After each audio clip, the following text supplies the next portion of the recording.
Operation Epic Fury. Tonight, the Trump doctrine is doing exactly what the weak-kneed foreign policy crowd said could never be done. Squeezing Tehran so hard that reports now say the Strait of Hormuz blockade has cut off 90% of the regime's revenue. 90%. That's not symbolic pressure, that's a financial chokehold. And while Iran scrambles, CENTCOM says the U.S. forces are rearming, retooling, and staying ready. Add in a brand new warning telling Americans to leave Iran now. And one thing is obvious, President Trump is not playing defense, he's setting the terms. So why is the legacy media still acting like the mullahs hold all the cards? That's the question. Now this matters because what happens in the Strait of Hormuz hits energy markets, shipping lanes, national security, and the price pressure you feel at home. When Iran can bankroll terror, extort traffic, and test American resolve, you pay for it one way or another. But when President Trump cuts off the cash flow, the regime loses fuel for its proxies, its weapons, networks, and its blackmail operations. That's why the State Department is warning, and it's serious. U.S. citizens are now being told to leave Iran. Obviously, this has been going on for some time, but this is a new warning that partial airspace has been reopened, and land exits are still possible through neighboring countries. See, that's not routine bureaucracy. That is Washington signaling that conditions remain dangerous and unstable. Now, on the political level, this is a direct rebuke to the failed appeasement crowd. Republicans are making the case plainly. Peace through strength keeps Americans safe and terrorists bankrupt. And that line is not theory anymore. It's being proven in real time with Tehran under pressure, Democrats flailing, and America finally projecting power instead of apology. And as President Trump secures shipping lanes and squeezes hostile regimes, there's another front in this fight that patriots need to understand. I'm talking about critical minerals. Yes, this breaking news from the White House. They just announced over $30 billion to secure America's critical mineral supplies and named a specific Alaskan project as key strategic assets for U.S. mineral independence. Now, this matters because strength overseas starts with secure resources right here at home. I've been to the Vizsla copper drilling site myself, the one in Canada. I've held the core samples with my hands, and what's happening right now in Alaska, it's bigger than most people realize. See, President Trump just unveiled Project Vault, a $12 billion strategic minerals reserve designed to stockpile essential resources and keep America strong when global supply lines get squeezed. Now, Vizsla Copper is positioned in this conversation. They're trading in the United States under VCUFF and in Canada as VCU.V. Check the exclusive briefing. It's only for Next News viewers. It's linked below, and see why this story is getting serious attention right now. Let's get back to the showdown in the Gulf, because the chaos that's spreading through the corridor, it tells you that the pressure is real. Now, this is the part the media can't spin.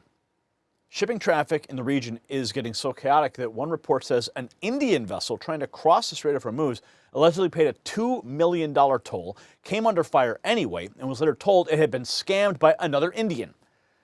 That's what desperation looks like around a collapsing pressure point.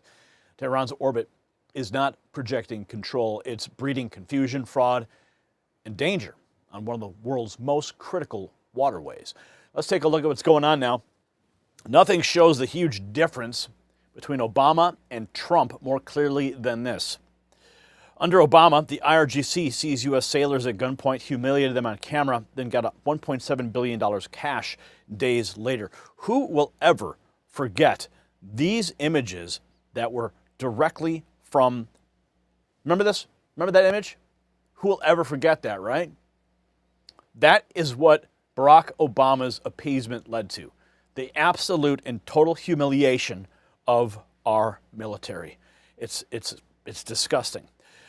Under Trump, U.S. forces seized Iranian ships, disabled them, boarded by force, and refused to release assets without full surrender. One projects weakness and full capitulation. The other projects strength and supremacy. The contrast is the whole story.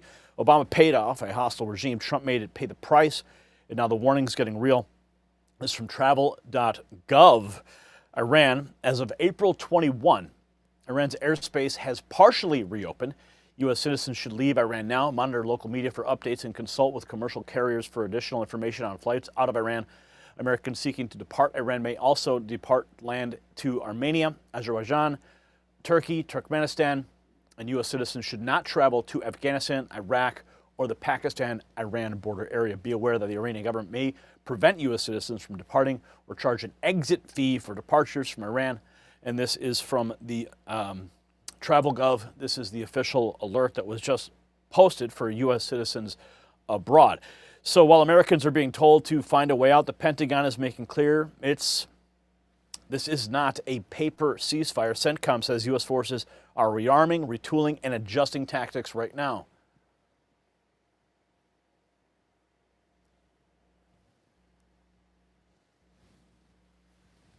No military in the world that adjusts like we do, and that we're rearming, we're retooling, and we're adjusting our tactics, techniques, and procedures. There's no military in the world that adjusts like we do, and that's exactly what we're doing right now during the ceasefire.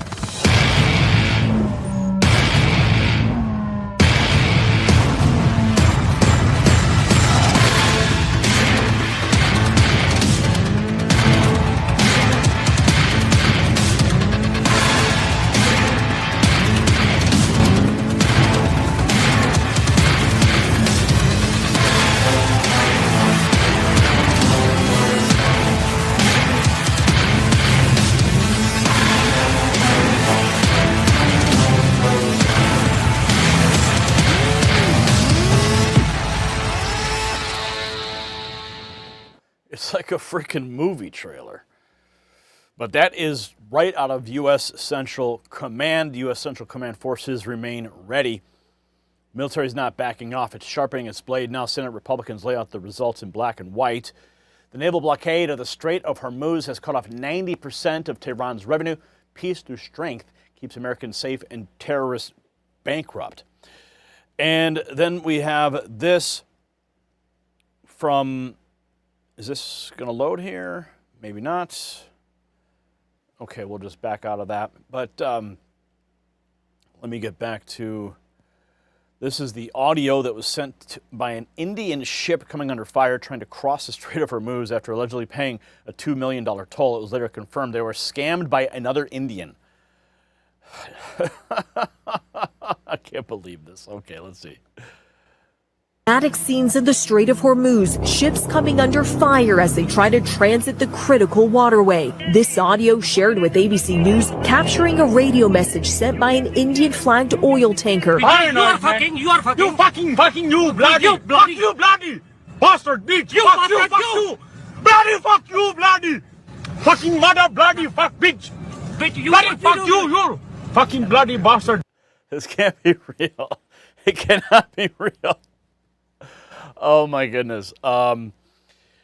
Anyway, yeah, we're gonna have to dig a little deeper to confirm that. But here we have something that's 100% confirmed. Treasury Secretary Bissett puts the Democrat Senator Chris Coons on notice.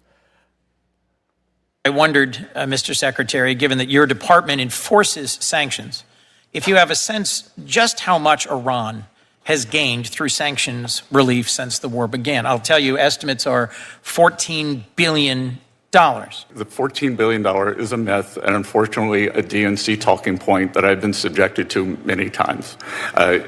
If anyone would like to show me where that $14 billion comes from, I look forward to an exchange of details on that, Mr. Secretary. We can exchange it in a very public forum. I'm not the DNC. I'm the senator from Delaware. I on every talk show and every senator seems to have. Do you disagree that Iran has received significant additional revenue from their sales of oil because of sanctions relief? I couldn't disagree more. Coons. Garbage senator. So while Democrats recycle talking points about sanctions relief, the administration is calling it fiction to their faces, and we have Caroline Levitt entering the chat. The legacy media is doing PR for the Iranian regime again. The truth is that under President Trump's leadership, the U.S. military decimated the Iranian regime's capabilities in 38 days. Iran's defense industrial base was almost completely destroyed. She was quote tweeting Jennifer Jacobs that Iran still has more military capacity than Trump is admitting publicly, sources told CBS News. Yes, of course, sources. Sources told them. Well, I think Caroline Levitt would have probably a better idea, right? She's a little bit closer to the actual sources. Her point is simple. The media keeps shielding Tehran even after the regime took a beating. And now the White House putting out a statement from the President of the United States. This is good news. It was a Truth Social post. Very good news. I have just been informed that the 8 women protesters who were going to be executed tonight in Iran will no longer be killed. That is amazing news. 4 will be released immediately. 4 will be sentenced to 1 month in prison. I very much appreciate that. Iran and its leaders respected my request as President of the United States and terminated the planned execution. Thank you for your attention to this matter, President Donald J. Trump. And now the real gut punch for the Trump haters. You saw it. Treasury Secretary Scott Bessent blew up the Democrat line that Iran somehow pocketed $14 billion in sanctions relief during the conflict, calling it a myth, a DNC talking point. At the same time, the Trump White House says legacy media is once again doing PR for the Armenian regime, even after President Trump's leadership helped estimate Iran's military capabilities in just 38 days. So put it all together. Tehran's revenue is being choked off. U.S. forces are ready. Democrats' spin is collapsing. And the old foreign policy class is exposed all over again. It's not escalation for its own sake. This is leverage. This is deterrence. This is America First power that's producing results. And if you want the clearest possible contrast, I mean, look backward for just a second. When Barack Obama was president, Americans watched U.S. sailors seized and humiliated by Tehran, then saw pallets of cash sent to that regime. Under President Donald J. Trump, the message is the exact opposite. No appeasement, no tribute, no surrender, and no more letting terrorists think America is weak. In fact, the White House just highlighted a very good news item from the president himself. 8 women protesters in Iran who are going to face execution will no longer be killed. That is what strength can do. It punishes evil and creates room to save lives. If you stand with peace through strength, share this report right now. And comment below, simple yes or no. Do you support President Trump's blockade strategy against Iran? Subscribe if you have not. Text raw feed to 844-840-4963 to beat the algorithm and get direct alerts from me to your phone. And check out the next news merch shelf below this video. Stay sharp, stay proud, and keep fighting for America. The system controls information. Information control is power. They don't want you to see this. The truth only survives together. They don't want this shared. Share this now. You know out.